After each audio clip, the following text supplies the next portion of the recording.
Hello, everybody. I hope that you guys are all doing well, surviving week 7. I know that later in the term things can just feel a little bit more chaotic, so I hope that you all are doing things to keep yourselves sane and happy. Um, this week we are going to be talking about viruses, and without further ado, let's get started. The first thing that we'll be discussing is how viruses affect their host cells. So question 1. By definition, viruses are obligate intracellular parasites. What does this mean? What an obligate, another example that we've previously learned is obligate aerobes, obligate anaerobes. Obligate aerobes are organisms that need oxygen to survive. Obligate intracellular parasites means that these viruses need to live inside their host in order to survive. So, this just means that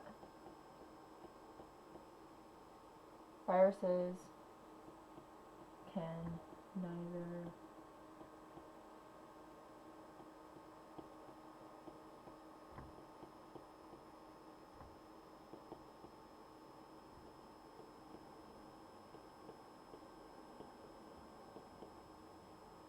outside its host.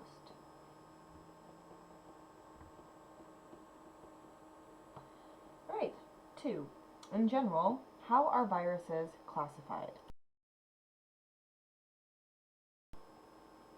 Viruses are classified based on type of nucleic acid they contain,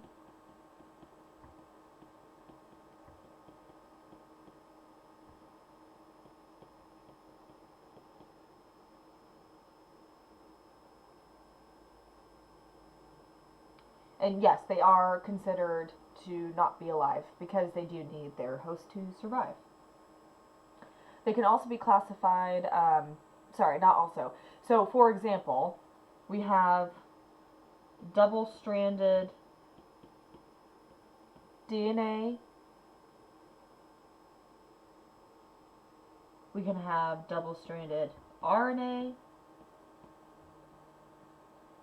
Or we can have single-stranded DNA or single-stranded RNA, which is what makes viruses really unique. Number 3, what is reverse transcriptase? Where was reverse transcriptase first found? Of what use is it to viruses? And finally, of what use is it to scientists? Reverse transcriptase was discovered in retroviruses.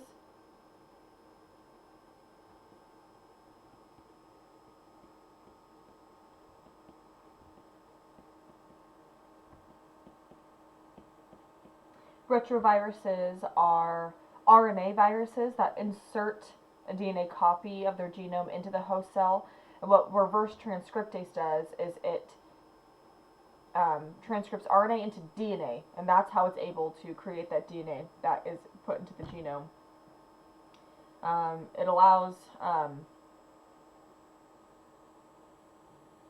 even further complexity, so it can make DNA from RNA, but then also they can make positive and negative RNA strands from the DNA. So once they get that DNA template, a positive RNA strand is just basically mRNA. Negative needs to be worked with further. It's just the complement to the positive RNA, and so that's the difference between them two. It's useful in genetic recombination.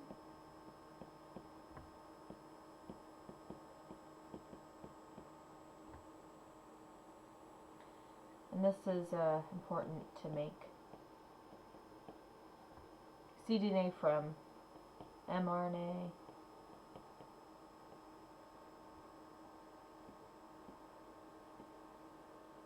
And avoid introns.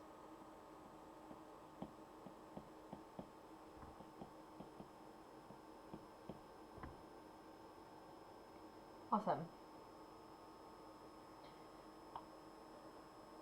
Okay, number 4. Scrolling down here a little bit. Why must viruses invade other cells to reproduce? A. Describe the general process of virus reproduction. Include a discussion of lytic and lysogenic viral cycles.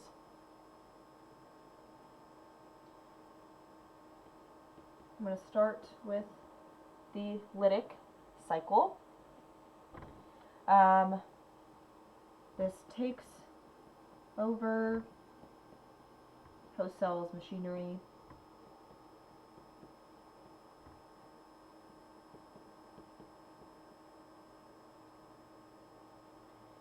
Uses it to make more viruses.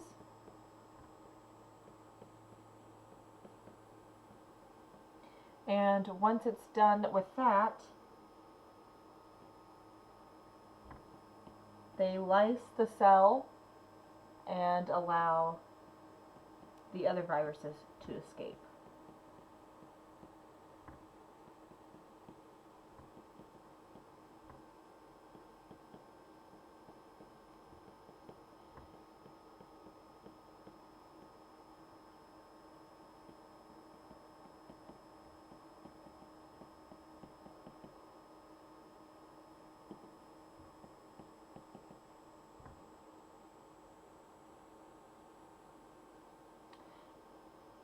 Lysogenic differs in that they alternate between lysogenic and lytic throughout their life cycles.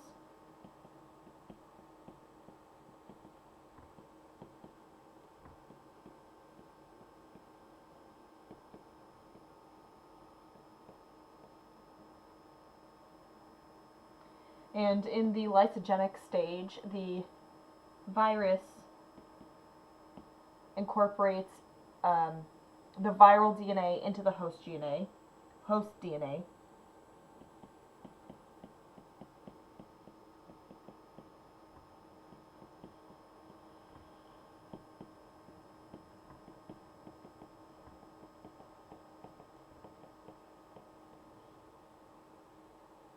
And so when the host replicates, that DNA that includes the viral DNA also replicates. And it can go on for however long until a environmental stress or certain condition causes the host cell to trigger that DNA, and then that would trigger the lytic cycle, and for it to come out of the lysogenic or dormant cycle.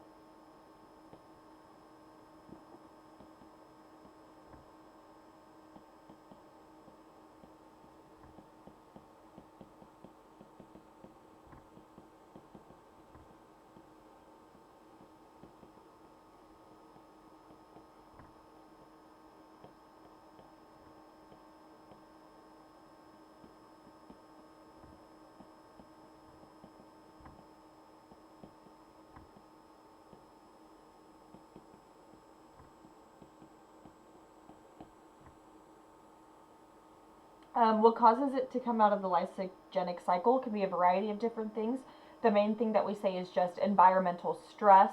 So if there are environmental conditions where the cell thinks that it may not be able to survive, then those genes that are incorporated into that cell can then basically activate the virus from just being within the genome, and that's what causes it to get out of the lysogenic cycle and then become lytic, where these viruses are now actively replicating and lysing out of the cell because they don't believe that their host can sustain them any longer. So we just say environmental stress is what causes that.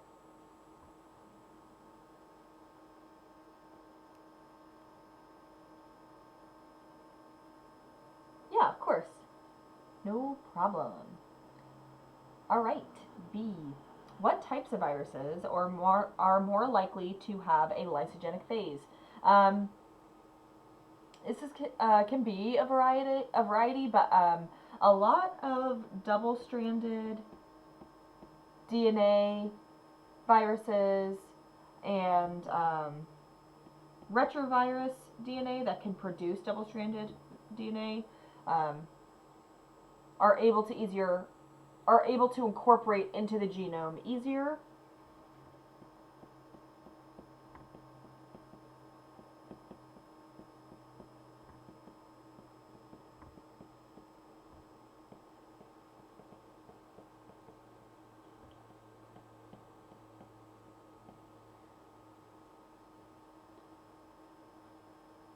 Can incorporate into host genome.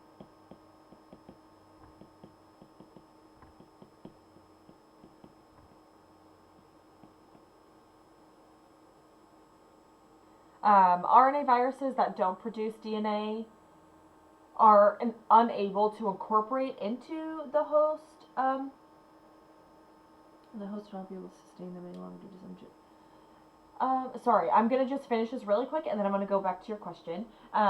So double-stranded DNA viruses, retroviruses that can make double-stranded DNA are able to become lysogenic because they can incorporate into the genome. Other viruses that are unable to create double-stranded DNA, and they are just RNA viruses, can only be lytic because they can't incorporate into the DNA. The host wouldn't be able to sustain them because of a variety of different things. So it could be maybe it's too high of a temperature. If we're using bacterial cells, for example, there's a virus in the bacterial cell, and maybe the temperature conditions are too hot and the cell can't sustain, optimal growth patterns, and it's not suitable for life for that bacterial cell. That's an example. Genetic reproduction error is most likely during reproduction and doesn't always necessarily have to do with the virus itself. So we just say environmental conditions as if it's too acidic of an environment and the cell dies, or the cell is too old and eventually is losing its function. The virus is going to say that, take that as a stress. And yeah, of course, no problem. And the Google sign-up sheet I will put at 6:15, 6:20, if that is okay with you folks. This is a relatively short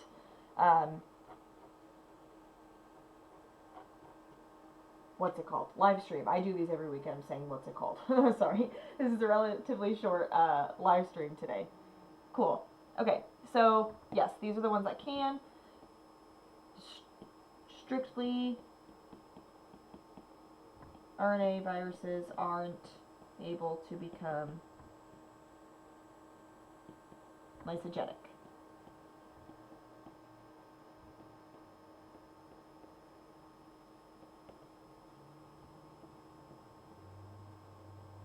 And I'm sorry if my handwriting is not very good today. I have been writing a lot today, so I think my hand is giving up. Cool. Okay. Oh, sorry. Let's move on to 5. More than 100 different viruses. Oh, thank you guys very much. You guys are always so nice. More than 100 different viruses, many of them rhinoviruses, cause the common cold in humans. Other viruses, influenza viruses, cause the flu. Although there are many different antibiotics for treating bacterial infections, relatively few drugs are able to treat viral infections. Explain. So back to this guy, just to clarify for that question, viruses that are double-stranded DNA or retroviruses that can make DNA, they can synthesize DNA because they have reverse transcriptase, so transcription, DNA to RNA, reverse transcriptase is RNA to DNA. So retroviruses means that they are RNA viruses, but they have reverse transcriptase, and so they can make DNA. These two are the only two that can be lysogenic because they make DNA, they make the double-stranded DNA, and that double-stranded DNA is what is incorporated into the genome. Viruses that are only able to remain in the RNA state are the ones that cannot become lysogenic because they cannot incorporate themselves into the genome. They can only be lytic because they can only use the machinery to make more of their own genome, but they can't incorporate themselves. Does that clear that question up a little bit? Okay, awesome, great. Love when I see got it. Makes me very happy. All right. So to go back to this question, why do we have so many antibiotics but not a lot to treat these viruses that we encounter all the time? So antibiotics that are used to counteract bacterial infections, they target specific structures that are found only in bacteria or specific functions. Some examples are the 70S ribosomes. We see 80S ribosomes in our eukaryotic cells, and so we know that 70S ribosomes are characteristic of bacteria. It's easy to target them within ourselves. We can target bacterial cell wall structures, so gram-negative, gram-positive. We've talked about the peptidoglycan. We have antibiotics to target those specific things. So let me just write what I'm rambling about.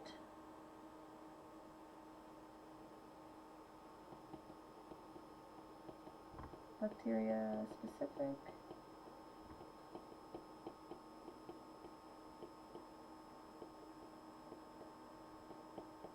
functions.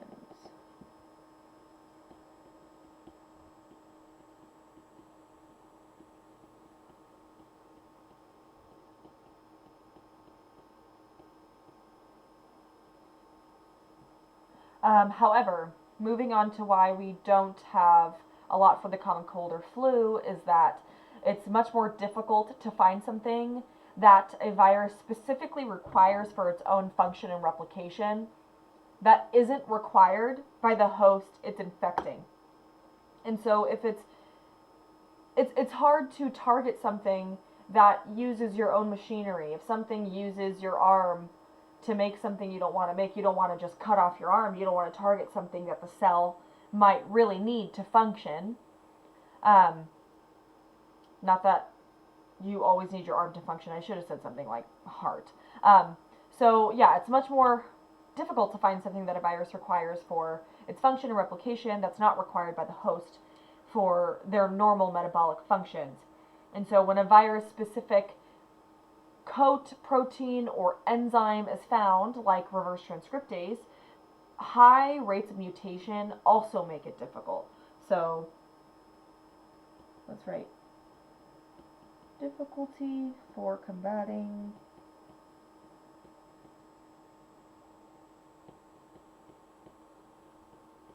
viral infection.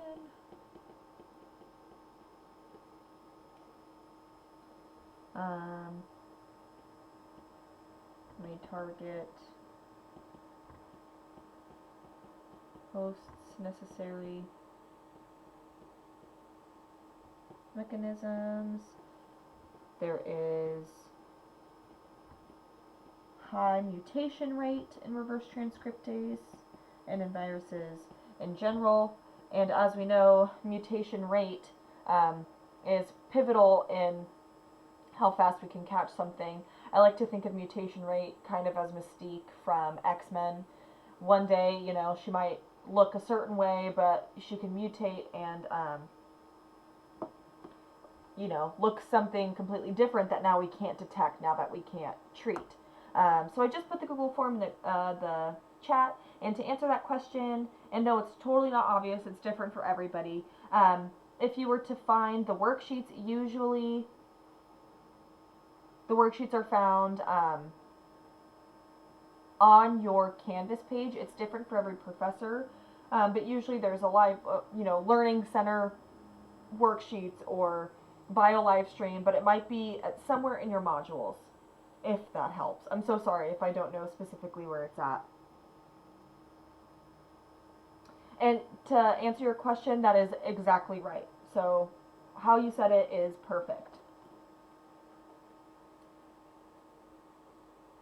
And just to put this in perspective, reverse transcriptase, yeah, of course. And if you can't find it, just let me know, and let me know your professor. I would have no trouble just sending them an email and asking specifically where they put that for you. It's no problem.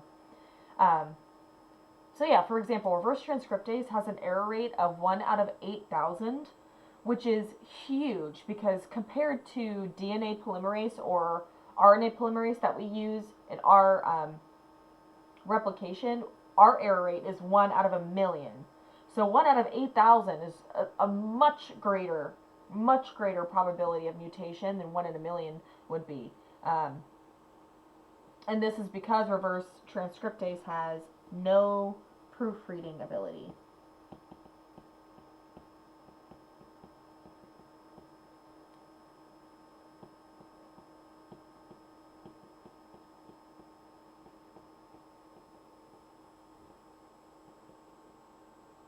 Oh, that's not AY.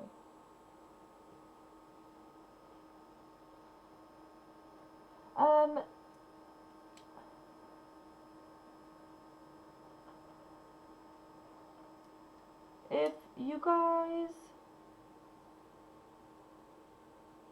wouldn't mind, if you both want to private message me on Twitch and just let me know what professor you have, I'll see if that same professor is I'll see if that is the same professor that you're both experiencing this with, and so I'll be able to email them so that this doesn't, so you both have access for it next week. I'm so sorry to hear that, though.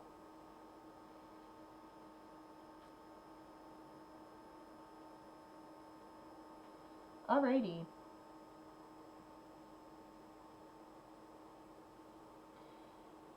So this is for develop a drug combination to effectively combat multiple infections. Patients with AIDS often acquire opportunistic infections. Imagine a patient with AIDS and 2 opportunistic infections, a respiratory disease caused by a mycobacterium and another disease caused by the fungus Candida. As the patient's physician, you need to prescribe drugs to counteract the infections. Given the normal anatomical and function characteristics of each disease organism, what characteristics should a drug combination have to treat each of these 3 infections while doing the least harm to the patient? So there are multiple ways to answer this question, but the main key is just to address the 3 infections separately and to see where these discrepancies may be. You want treatments that would attack the unique characteristics of the disease and to better help the patient.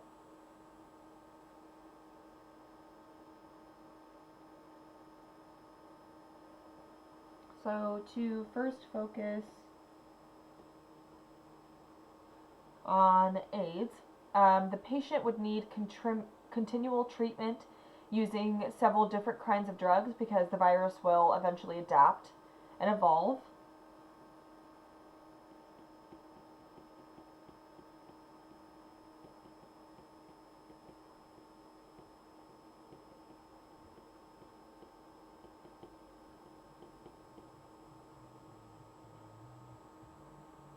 Adaptation to the drug.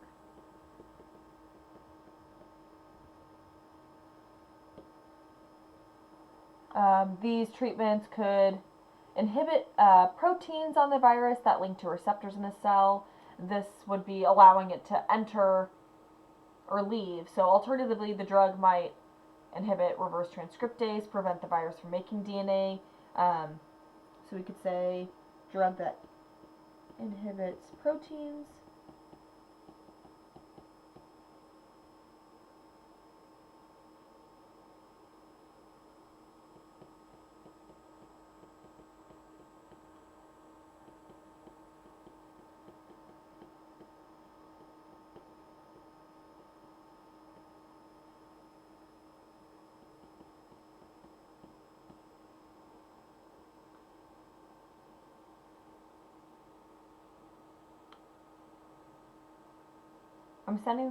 I'm so sorry that the worksheet is not working.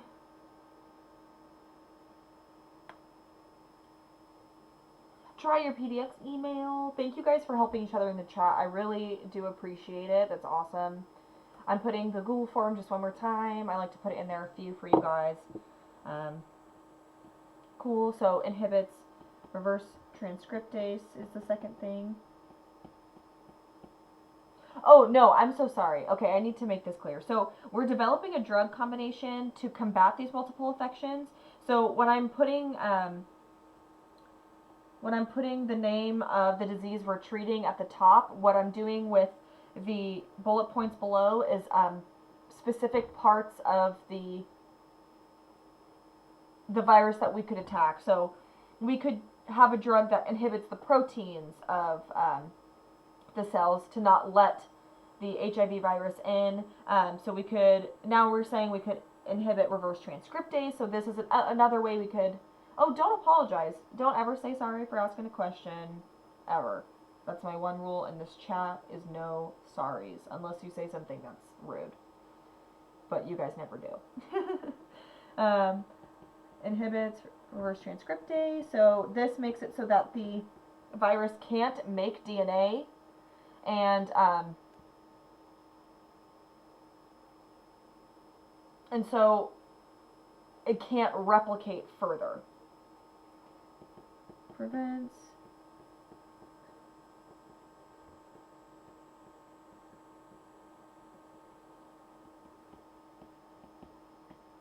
virus can't replicate.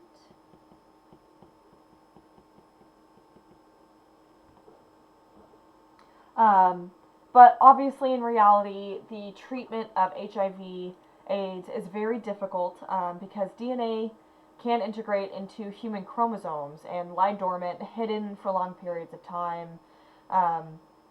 Also, the virus that causes AIDS undergoes very rapid evolution, goes through a lot of mutation, and so existing drugs may target, destroy virus mutants that are susceptible, but those that are not can continue to infect. So just keep in mind, this is a theoretical exercise for us to think about ways, for us to be scientists, and think about ways that we may want to help people in the future, but just to, keep an open mind that things are much more difficult than creating ideas, but it's always great to have them to move forward from.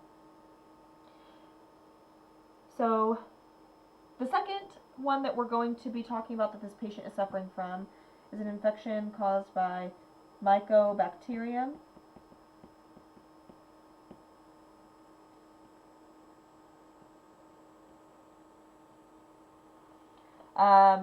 And the best option for, which is it's a bacteria, so the best option for treating bacterial infection is an antibiotic that targets a specific bacterial traits.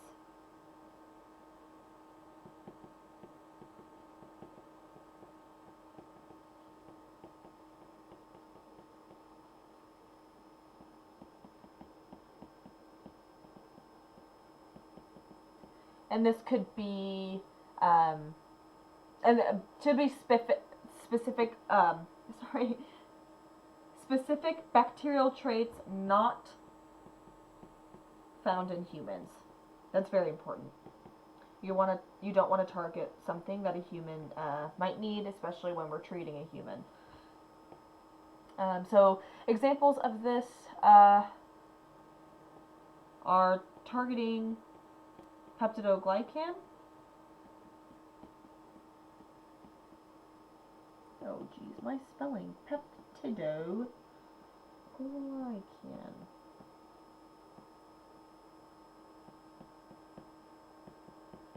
So penicillin is a drug that inhibits thick bacterial peptidoglycan walls. Gram-negative bacteria are Gram-positive bacteria have a thick peptidoglycan, so penicillin specifically targets that. However, Mycobacterium is not affected by penicillin, so it would be better to choose a different drug that interacts with protein synthesis.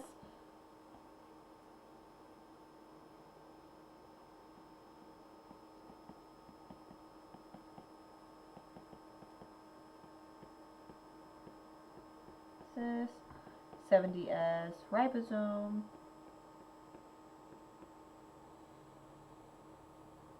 And an example of this drug is called erythromycin. So if you guys ever get a bacterial infection and you get prescribed penicillin or you get prescribed erythromycin, now you can say, hey, I know that penicillin targets gram-positive large peptidoglycan cells, or erythromycin, oh, that targets the 70S ribosome. And you can totally just test your pharmaceutical doctors. I'm sure that they would love to be undermined by an undergraduate. That is sarcasm. And the last thing is Candida.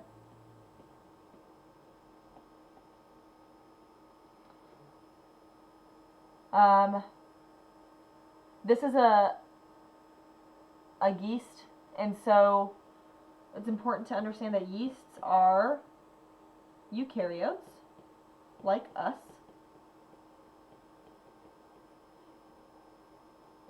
And because there's a lot of similarities in our cells and yeast cells in terms of structure, function, the fungal infection is a lot more difficult to treat. Fun fact, a lot of the over-the-counter medicines or different drugs, especially for our skin, use a lot of fungus to help treat ourselves, which is super interesting.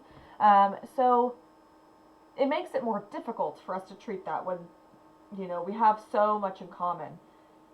It might be possible to destroy the fungus's exozymes that are needed to break down nutrients. So we could target the exozymes of fungus.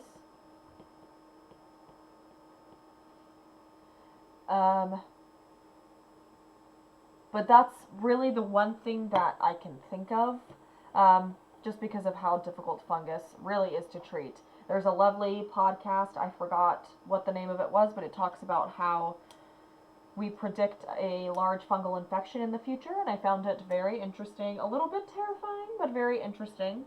So if I find the name of that, I'll for sure tell you guys next week. But the important thing about this is that each of the treatments is designed to affect a specific characteristic of the disease organism that is not found in humans. So treatments should have minimal effect on the patient you're treating. So yeah, I know that was a super duper short one, but that is all I have for you guys this week. If you have any questions, now is a great time to ask me anything. I'm totally down to help. But if not, I will send the Google form just one more time. This Google form will be closed at 7 p.m. this evening. Yes, for that last infection, the Candida yeast, because they're so similar to us, the one thing I could think of was exozymes that are found in fungus, but not us, and so we could target that.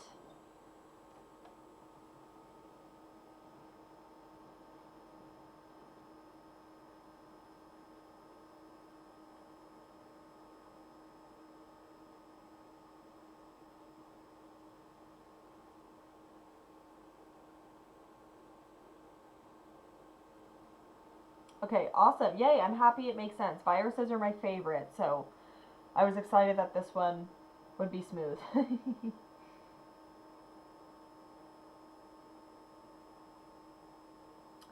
Got it, thank you so much, blah, blah, blah, blah. So the way that I do participation is very old school. I just get all of you guys to answer the Google forum, and I go like all the way through and I check. I just like completely copy paste your information every week. So there's not like a super streamlined way, but I hate that I'm saying everything with that like after all my sentences. I do that when I teach, and it's my biggest pet peeve of myself. But if you guys want to, please right now send me a private message on Twitch with your PDX email account, and I will audibly say just your Twitch name and say, yes, you've been here for 5, because I can super easy look that up. So there's a little like message box that you guys should be able to send me a private message where it says like whispers at the top. You can whisper at me.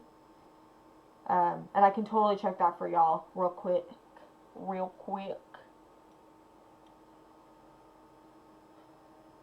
So just, yeah, type your PDX email.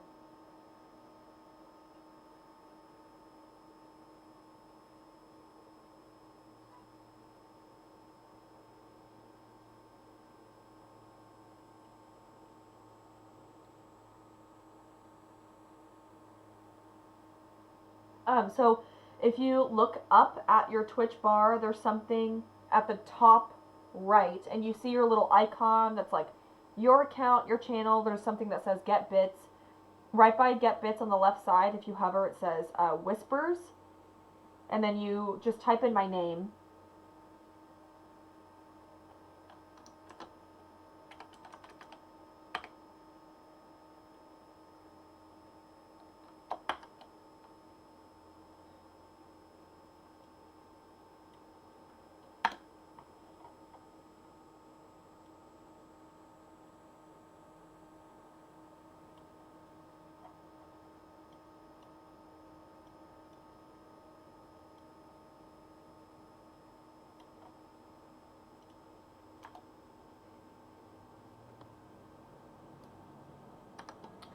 Okay.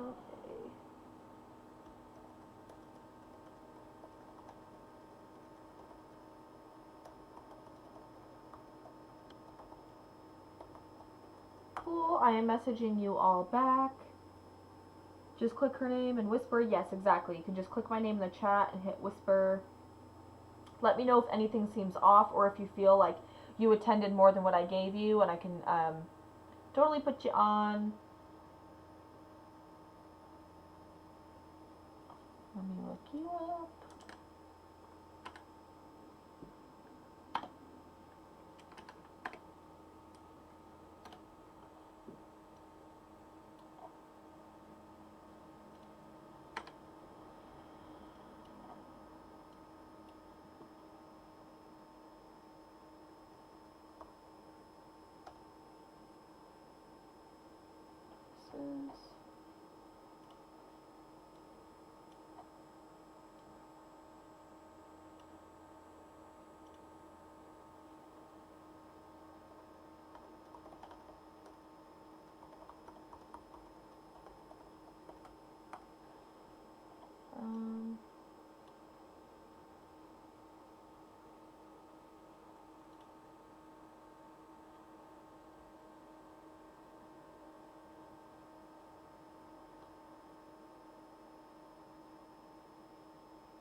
Okay, I am private messaging some people, so I'm going to go ahead and keep whispering, but I am going to close this Twitch just for